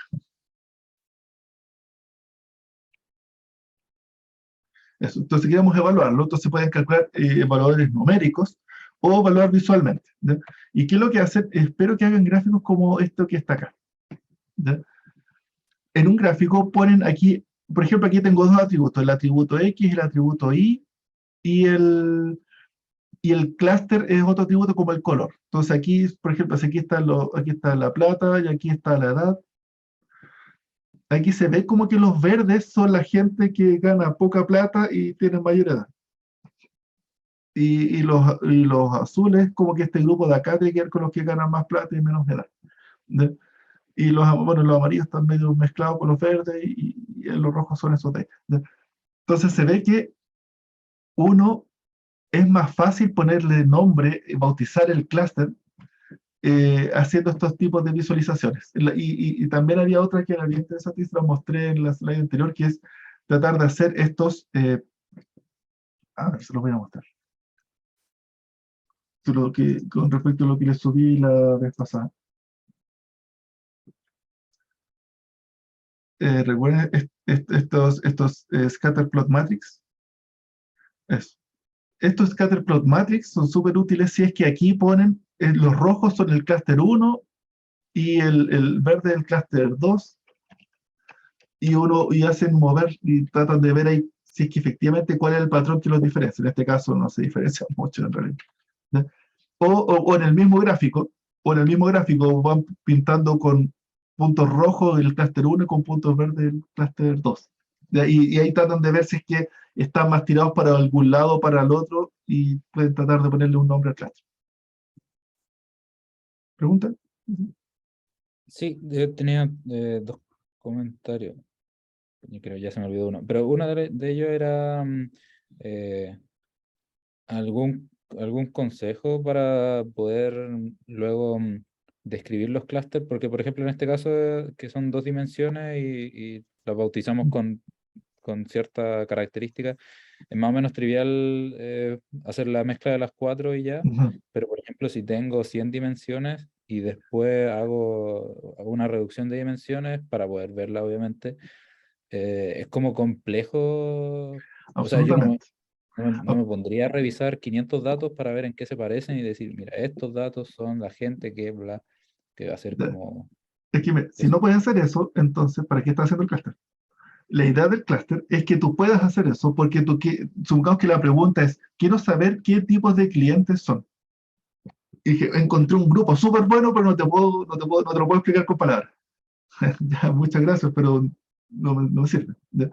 Entonces, primero, eso de poner 100 clúster, también, o sea, 100 atributos a clusterizar y reducirlo por dimensión, hacer clúster con PCA, también lo han hecho grupos, uno puede lograr que funcionen, pero después con PCA es como que todo se mezcla, todos los atributos se mezclan en una única coordenada. Y después, claro, entonces el atributo X es una mezcla de 100 atributos acá, y el atributo Y es otra mezcla de 100 atributos acá. ¿Cómo interpreto esto? ¿Ya? Y no se puede interpretar. Entonces arruinaste la interpretación si es que lo juntaste así. Se puede intentar, en todo caso, hay que decirlo. Con PCA uno puede ver para los 100 atributos cuáles son los más importantes, porque aquí va un peso. Ajá. ¿De? Y entonces, asociado a esos pesos, podrías pero se está complicando la interpretación. Pero podría intentar hacerlo así. Ok, claro, entonces ahí la recomendación sería tratar de resumir o ser más inteligente en elegir qué atributo, y luego la representación visual es solamente una herramienta para mostrar el resultado. No es como que yo vaya a explicar los clústeres que encontré Claro. diciendo, mira, esta primera componente principal y segunda componente principal, y ahí están los clústeres, porque no significan mucho, la verdad. Claro, eso, ¿de qué le sirve? Supongamos que el resultado se lo vas a decir al dueño de la tienda, que le está analizando los datos, y me dice, ok, primer componente principal, 0,5 de este, 0,7 del otro, pero ¿cuáles son mis clientes? Para decir. Entonces la idea es lograr llegar a una representación como en palabras, una frasecita. De hecho, como decía PCA, finalmente a los atributos más importantes les das un peso, y finalmente tener dando cuenta que, no sé, deben ser unos 3 atributos los más importantes de esta componente principal, y los otros serán, los pesos serán otros 3 atributos. Entonces, en realidad, si vas a explicarlo según esos 3 atributos solamente, entonces usa esos 3, pero otros bótalo y clusteriza con esos atributos. Quizás PCA te puede servir como para saber cuáles son los atributos más importantes, los que están, no sé si están buena idea en tu caso, es que PCA tiene que ver con correlación. Y al menos en este caso, si ponen muchos datos correlacionados, bueno, una de las cosas que le pido para la exploración de datos, uno puede tener 100 dimensiones, pero si están todas correlacionadas, en realidad no tengo 100 dimensiones, no, tengo 2. Si es que tengo, claro, ingreso promedio, ingreso mayor, ingreso del mes pasado, ingreso de hace 2 meses, ingreso de hace 3 meses, puedo tener ingresos de hace 12 columnas, pero que son todas muy parecidas. Y al final, en el clustering no le estoy entregando más datos, y me estoy complicando con más coordenadas. Así que intentar hacer como cosas descorrelacionadas, finalmente simplifica la interpretación. ¿Ya? ¿Ya? ¿Alguna pregunta de esto? Porque esto es como la próxima semana, si no, vean los estudios, vean esto, porque seguro que van a preguntar, siempre preguntan de esto, y esto es como los trucos que espero que hagan. ¿Ya? Para que vean lo que es hacer un análisis exploratorio. Esto es como minería de datos, tratar de ver, entender mi grupo. Ahora, en cada proyecto, ustedes tienen que lograr, ustedes decidan qué es lo que quieren clusterizar. Usualmente algo que tenga que ver con su objetivo para entender mejor el comportamiento. Como sus clientes, los alumnos, o los alumnos de cierta parte, de cierta facultad, o no me acuerdo. Ya hay cada proyecto, ve ahí, pero tomen los datos y vean qué grupos hay y intenten hacerlo aparecer. Y verificar si tiene algún sentido para el negocio. Para el negocio en el sentido para el problema que están resolviendo. Bien. O sea, esa es misión 1. Ahora que saben lo que tienen que hacer, espero que también tengan más o menos claro lo que tienen que responder dentro de lo que les pedí para el sábado. Espero que sepan decidir ahí algo interesante. ¿Qué cosas van a clusterizar? Bien. Lo otro es con respecto a clasificación. ¿Ya? En clasificación, ¿cierto? Nosotros tenemos, bueno, lo que hablábamos al principio de Machine Learning, tengo ejemplos, clientes tipo 1, los clientes buenos, los malos, los súper malos, los estafadores. ¿Ya? Y cada uno decidido según el negocio. ¿Ya? Digamos, este etiquetado, estas etiquetas de ahí, claro, aquí digo clientes buenos, malos, qué sé yo, pero más que clientes buenos, usualmente cuando uno captura datos, ocurren algunos eventos. Y tenemos que ver en quiénes cumplieron con ese evento que estoy buscando. Y entonces el etiquetado no es necesariamente un etiquetado que diga este es el dato, sino que hay un etiquetado implícito de los que cumplieron, donde pasó lo que estoy buscando. Y hay que programar un poco para lograr encontrar los ejemplos de las distintas clases. Espero me hayan entendido. De que, ¿cierto? A veces, en algunos casos, es súper simple encontrar cuál es esa columna y en la que quiero clasificar. Pero hay veces, otras veces que no, en que cuesta más encontrar esa columna uno la programa según todos los, no sé, quiero predecir, claro, los clientes que compraron 3 veces. Entonces, los clientes que compraron 3 veces seguían un mes. Y esos son los clientes que me gustan y quiero ver quiénes son. Entonces, no, en ninguna parte de la base de datos hay una columna que diga compró 3 veces sí o no, sino que eso hay que programar esa columna, ¿cierto? Hay que ver cliente, ver cuántas veces compró, y si compró 3, ahí lleno ese dato. Entonces, los datos como que están etiquetados, pero en forma indirecta. ¿Ya? Y bueno, ustedes sacan entonces estos tipos y lo que hacen cuando uno quiere hacer un clasificador es que quiero predecir las siguientes. ¿Ya? Entonces, uno, con los datos de ejemplo, uno separa el tipo 1, tipo 2, tipo 3, y aquí están mis datos. Vean, esto aquí son vectores de 2 dimensiones, pero aquí son todos los atributos que ustedes quieran. Y luego hay que entrenar el modelo. Y la idea de entrenar el modelo es que uno usa todos los datos para entrenar este modelo. Y al entrenar este modelo, entonces tengo ahora unas reglas. ¿Ya? Y este entrenar puede ser cualquiera de los algoritmos de clasificación. Red neuronal, Super Vector Machine, regresión logística, Naive Bayes, árbol de decisión. Eso lo tengo que explicar, ¿ya? Porque ese es interesante. Bien, y luego, una vez que tienen entrenado, le pasan datos desconocidos, un cliente nuevo que no sé qué es, y puedo usar el clasificador para que me diga qué tipo de cliente es. Y lo que hace es que mira dentro del espacio que con el entrenamiento creó estos espacios, estas fronteras, y luego ve dónde cae. Y como en este caso cayó en el tipo 2 al centro, entonces es tipo 2 estoy 97% seguro que es tipo 2 porque un clásico típico caso de un tipo 2. En cambio, que el otro cliente cayó aquí y está cerca de la frontera con el otro, entonces, bueno, en realidad es tipo 3, pero le bajo el score porque no estoy tan seguro. ¿Ya? Eso también espero que vean. Un clasificador, le paso datos, o sea, primero lo entreno, y después le paso datos. Primero tiene que ser datos con los que no he entrenado, porque si le paso los datos con que entrené, no hay sorpresa de que saque un número 100%, 90 y tantos por ciento. ¿Ya? Pero si le paso datos que no sé, lo miro acá, pero uno tiene que saber en realidad qué dato tiene. Entonces, yo sé que este era un tipo 2. Yo sé que este es un caso tipo 2, pero no se lo digo, sino que quiero probar a ver qué es lo que me dice. Y me dijo tipo 2 y era tipo 2, así que estaba correcta. ¿Ya? Y en el caso del cliente I, yo sabía que era tipo 2 también, tipo 2, pero voy a ver, me dijo tipo 3, está mal. ¿Ya? ¿Ya? Y ese está mala, se puede trabajar más, ¿cierto? Porque en realidad esto era un tipo 3 que dije tipo 2 y eso está malo, por supuesto, pero podría no ser distinto al error de algo que era tipo 2, algo que era tipo 3, dije que era tipo 2. De ahí uno empieza a analizar los errores que está cometiendo, tratar de separar todos los tipos de errores que comete en las predicciones. ¿Ya? Y eso esa es la evaluación, que es la que espero que ustedes hagan. ¿Ya?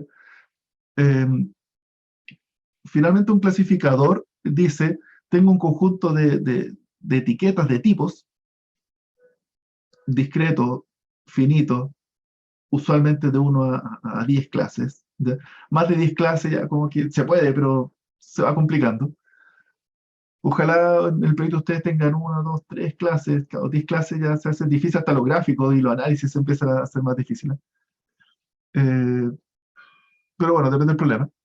Entonces lo que van a clasificar es que etiquetan, se desea etiquetar datos nuevos y el entrenamiento consiste en crear esta función que da un vector, me dice a qué clase pertenece y entreno esta función. Y luego en la etapa de uso, uso esta función para generar etiquetas a datos, pero yo estos datos también sé lo que son para saber cuántas buenas y malas tuvo en esa predicción. ¿Ya? Y ahí es donde, bueno, esto es lo que entra en todo clasificador. Ustedes le pasan una matriz de datos, donde uno de los atributos es la variable a predecir. Y estos son como los ejemplos. ¿Ya? Y ahí tendrá que ver el clasificador cómo logra crear la función que, dados estos datos, diga eso de ahí. ¿Ya? Sí o no en este caso. Aquí, a diferencia del clustering, en un clasificador no hay muchos problemas de que hayan muchos datos correlacionados. ¿Ya?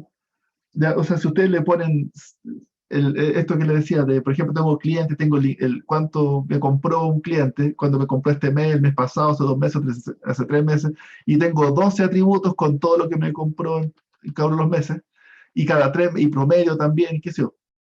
Generalmente son los mismos datos, no idénticos, pero todos muy correlacionados entre sí. No afecta mucho a un algoritmo de clasificación bueno, porque finalmente se va a dar cuenta que están todos muy correlacionados y de hecho va a escoger el que mejor le sirve, y los otros los va a ignorar. Entonces, ahí es más simple el clasificador en ese sentido. Con respecto al clustering, no es tan así. Si le ponen muchos datos, como compara distancia entre todos, están igualando datos y se complican. Y tienen que interpretar eso. En cambio, aquí en clasificación es más fácil.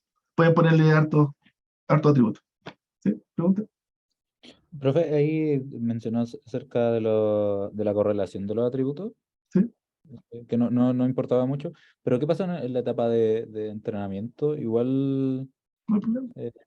puede haber un trade-off en el tiempo de entrenamiento y lo que está Sí, aprendiendo. absolutamente. Claro, absolutamente. Por supuesto, si es que le ponen muchos atributos, de nuevo, los 2 atributos, y la verdad es que es el mismo dato, lo estoy diciendo, el resultado final no se va a afectar en si sacan 72% y le quitan o suman, en realidad va a seguir sacando 72, bueno, más o menos, un poquito, quizás, pero no va a tener problemas como en su porcentaje de precisión. Lo que sí va a tener es que voy a estar llenándome de memoria de gusto y la clasificación va a ser más lenta, de gusto.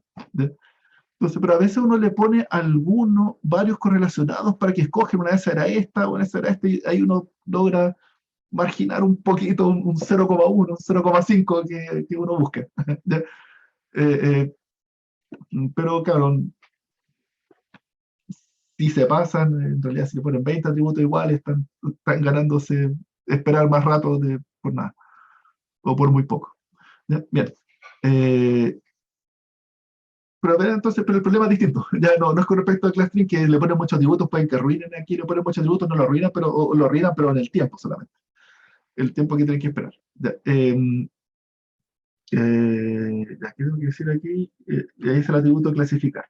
Bien. En todos los métodos supervisados se escoge ese atributo y tiene que ser como un categórico, sí o no, o algún tipo. Y se divide esto, entonces ustedes usan datos para entrenar y datos para testear. La próxima clase, eh, vamos a hablar más sobre estos conjuntos de entrenamiento y todo, o en 2 clases más. ¿Ya?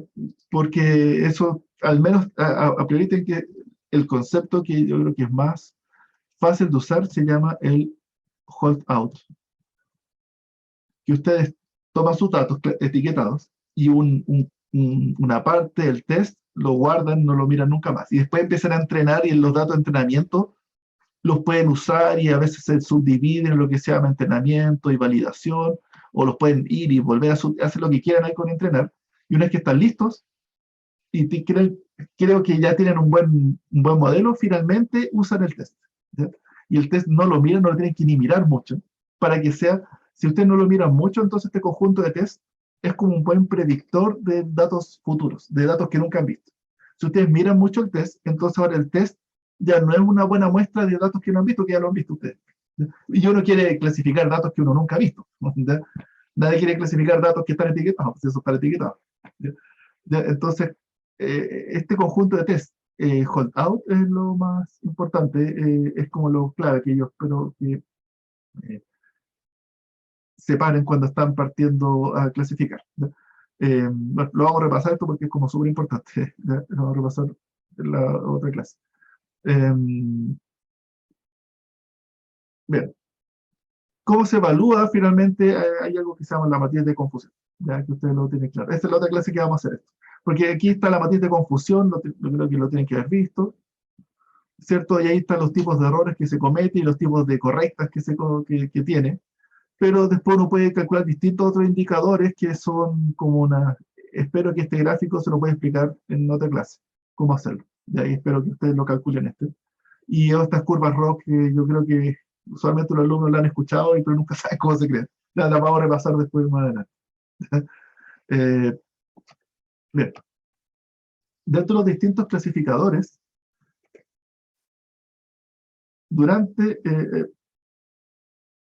ustedes pueden usar distintos clasificadores.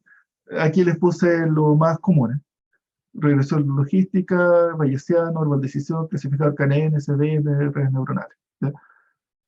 ¿Cuál de esos usar? Usualmente el que más les guste. Yo les recomendaría, partan por el más simple. Regresión logística es como súper simple. ¿Ya? ¿Ya? O más allá que eso, les recomiendo el árbol de decisión, que es otro clasificador bien simple. ¿Ya? Si es que, aquí viene algo que, como adelantándome, cuando ustedes partan clasificando y ustedes van a sacar algún porcentaje de algo, según la matriz de confusión, si ustedes sacan, por ejemplo, con regresión logística, sacan algo así como, digamos, 62% de respuestas correctas. ¿Ya? Y dije, chuta, me funcionó mal con regresión logística. ¿Ya? Pero que yo quiero sacar un buen resultado, 62%. Entonces ya a ver, voy a probar con árbol de decisión a ver cómo me va. ¿Ya? No va por ahí el tema. ¿Ya? Si usted saca 62% con un clasificador, si se cambia en árbol de decisión, a lo más sacará, no sé, 70%, a lo mucho. ¿Ya? Un poco más. ¿Ya? Y es que voy a usar la red neuronal triple LSTM, ¿ya? No van a salir de ese 70%. Se lo puedo avisar. ¿Ya? ¿Qué es lo que hay que hacer cuando ustedes obtienen un resultado como malo, muy malo? El problema es que los datos no son separables. ¿Ya? El clasificador no encuentra una buena separación. ¿Ya? Entonces uno dice, es que el clasificador es poco poderoso y necesito un clasificador más poderoso para encontrar la buena separación. ¿Ya? Eso es lo que ese es como el pensamiento que uno tiene cuando uno va cambiando de algoritmos de clasificación, que es un clasificador más poderoso para que sí los pueda separar. Usualmente lo que sucede no es eso, lo que sucede es que los datos no son separables. Están la clase 1 está así, y la clase 2 con otro color. Perdón. Y la clase 2 está así. Y por muy red neuronal con 10 capas, no hay cómo separar esos datos. ¿Por qué? Porque los puede separar, pero la única forma de separarlo es empezar a jugar a lo que se llama el overfit. Empezar a hacer como zonas como de este estilo. Y que claro, puede funcionar, pero para clasificar estos datos, pero los próximos datos, que son los datos futuros, los del condado, los que uno quiere etiquetar, van a estar distribuidos también mezclados acá. Entonces también van a estar mezclados, no se pueden predecir. ¿Qué hay que hacer en este caso? ¿Alguna idea? Los que me están escuchando. Si es que saco un resultado muy malo, ¿qué se puede hacer?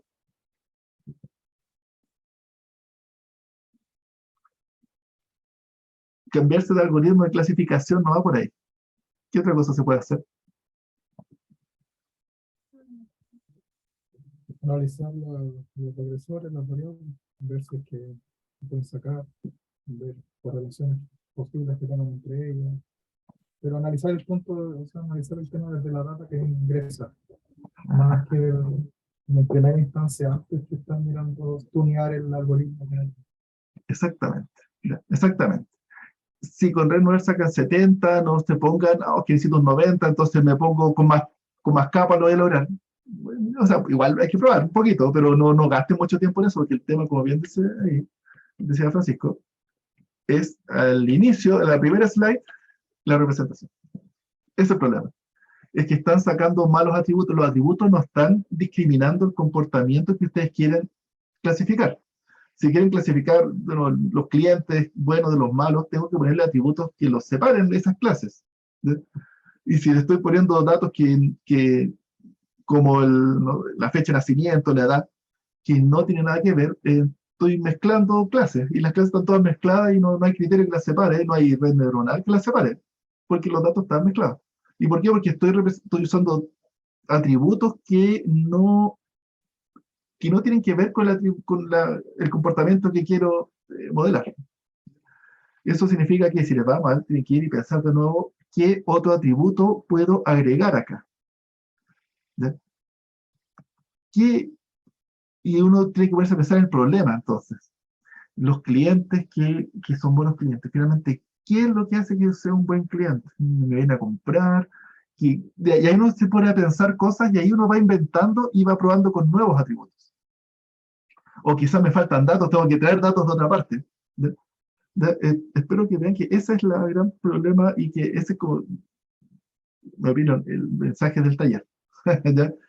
Porque eso no se lo va a enseñar en un curso de Machine Learning, porque Machine Learning les da los datos y como que no hay espacio para crear atributos, pero en el mundo real sí se crean los atributos y ustedes tienen que crear los buenos atributos. Hay infinitos atributos posibles. ¿Ya? Así que ustedes tienen que ver cuáles son los buenos atributos. ¿Ya? ¿Ya? Con respecto a los algoritmos de clasificación, el bayesiano, en realidad más que el bayesiano, este me interesa que lo conozcan. Yo creo que lo vieron. Lo vieron, ¿cierto? En minería de datos.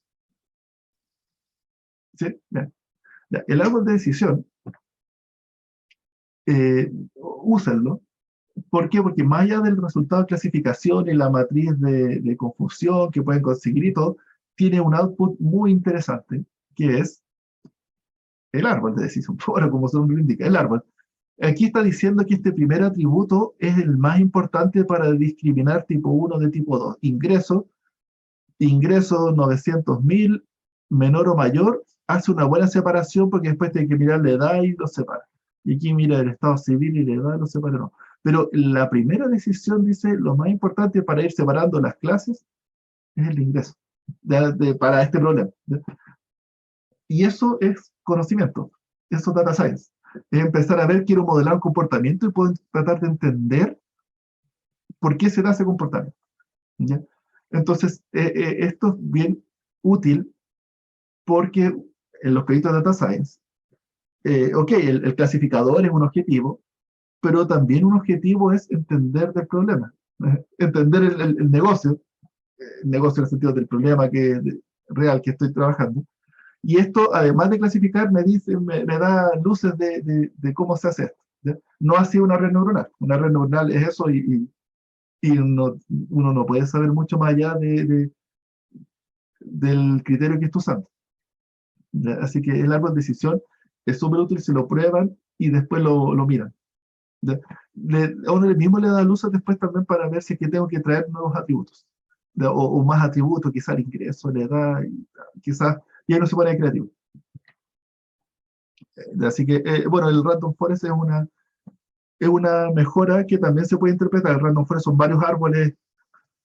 Y al final igual puede intentar saber cuál es el atributo que más se usa para separar los datos. ¿Ya? Pero en general el árbol de decisión es simplecito. El Random Forest de un árbol ya es útil. ¿Ya? Bien. El clasificador KNN es, en el caso de usted, no sé si sea tan útil, pero tiene sus casos buenos. El clasificador KNN lo que dice es que los datos se clasifican según sus más cercanos, directamente.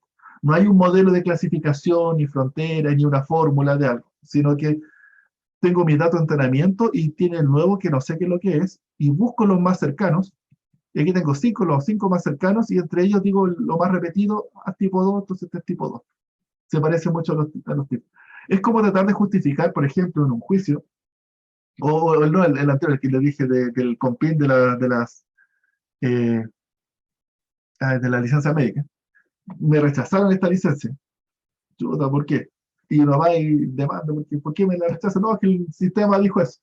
Si es que uno usa un clasificador KNN, uno puede intentar darle alguna justificación al juez, ya cuando le llegue la demanda. ¿Por qué? Porque uno podría decir, es que yo se lo rechacé porque los datos de esta persona se parecían mucho a los datos de esta persona, de esta persona, de esta persona, y bueno, y de estas 5 personas, y de estos eran estafadores. Entonces, esta persona es estafadora porque se parece mucho a estos estafadores.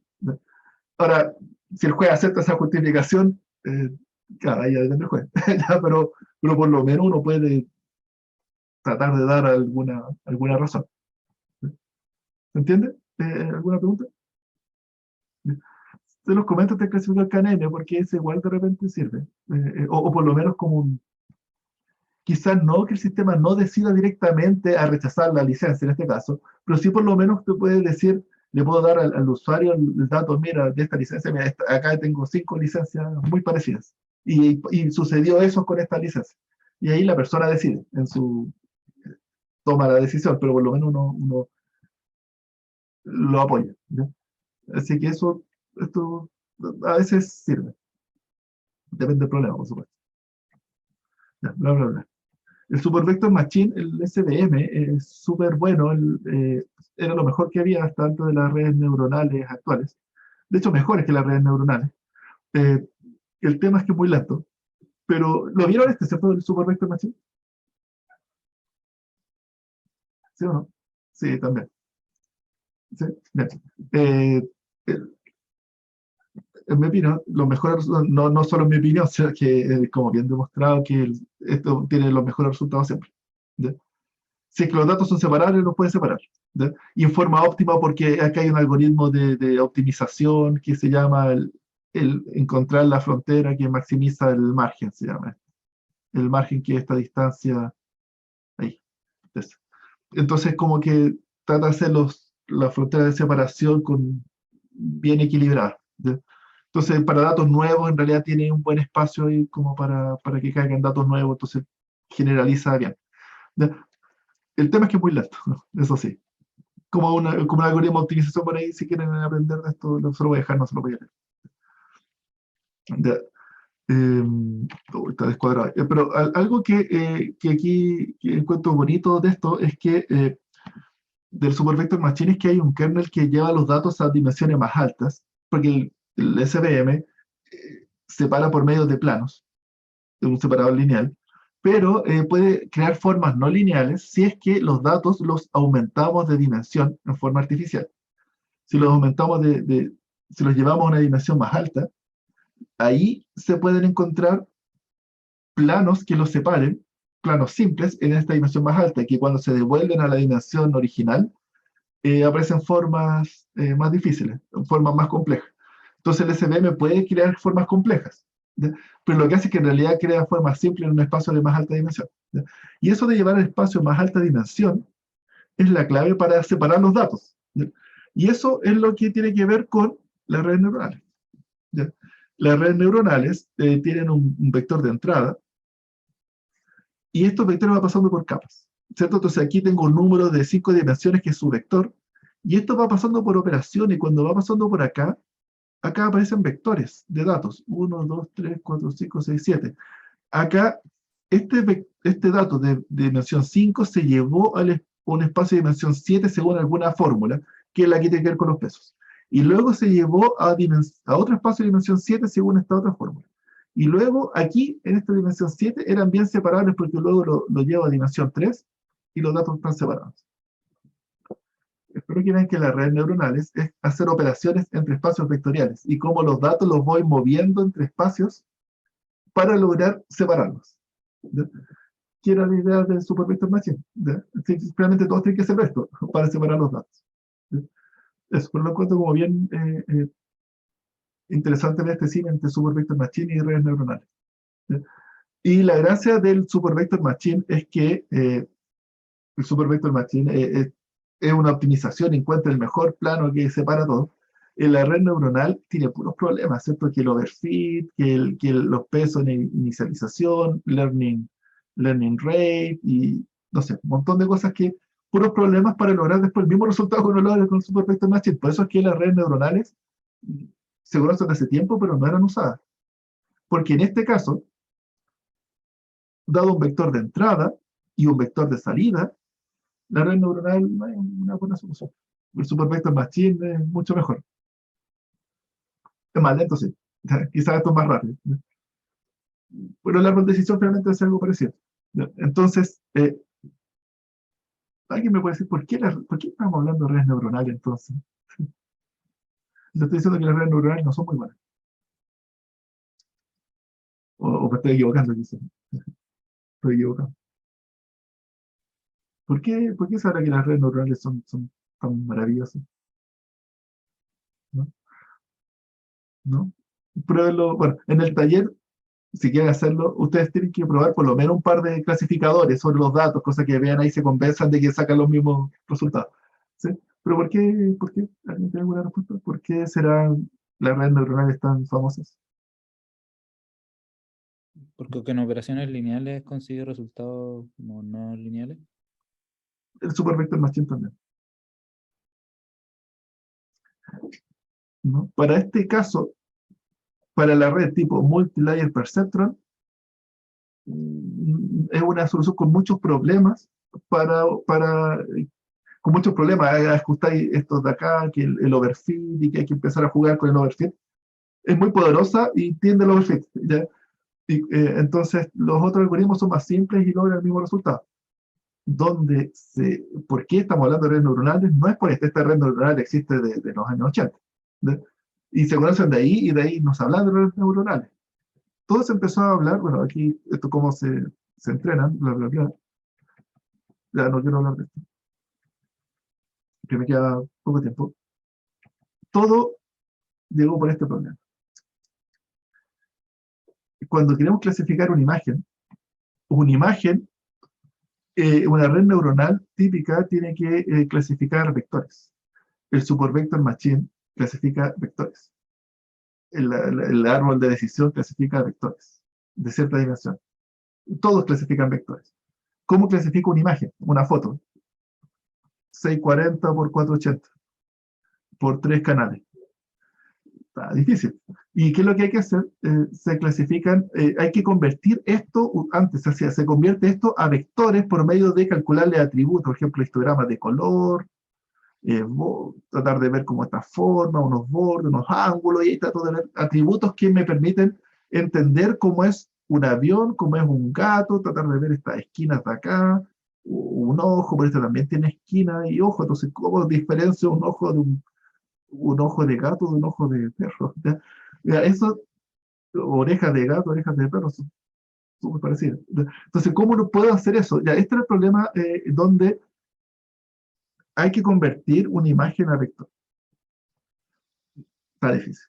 ¿Ya? Y se intentaba hacer y los resultados no eran muy buenos. Hasta que aparece la red convolucional. Y la red convolucional es un formato de red que no recibe un vector de entrada, sino que se generaliza, y la verdad es que no era un vector de entrada necesariamente. Uno puede recibir imágenes de entrada, o sea, como una matriz. Aquí hay una matriz de entrada, pero no necesariamente una matriz de entrada, porque una imagen es una lista de matrices que tiene 3 canales. Y de hecho uno puede entrenar listas de imágenes, que es un video. ¿Cómo se llama esto de acá entonces? La entrada de una red de este tipo. ¿Cómo se llaman esto de los vectores, las matrices, las listas de matrices, listas de matrices? ¿No? Esto se llama un tensor. Un tensor es la generalización de un vector. O sea, un tensor de orden 1 es un vector.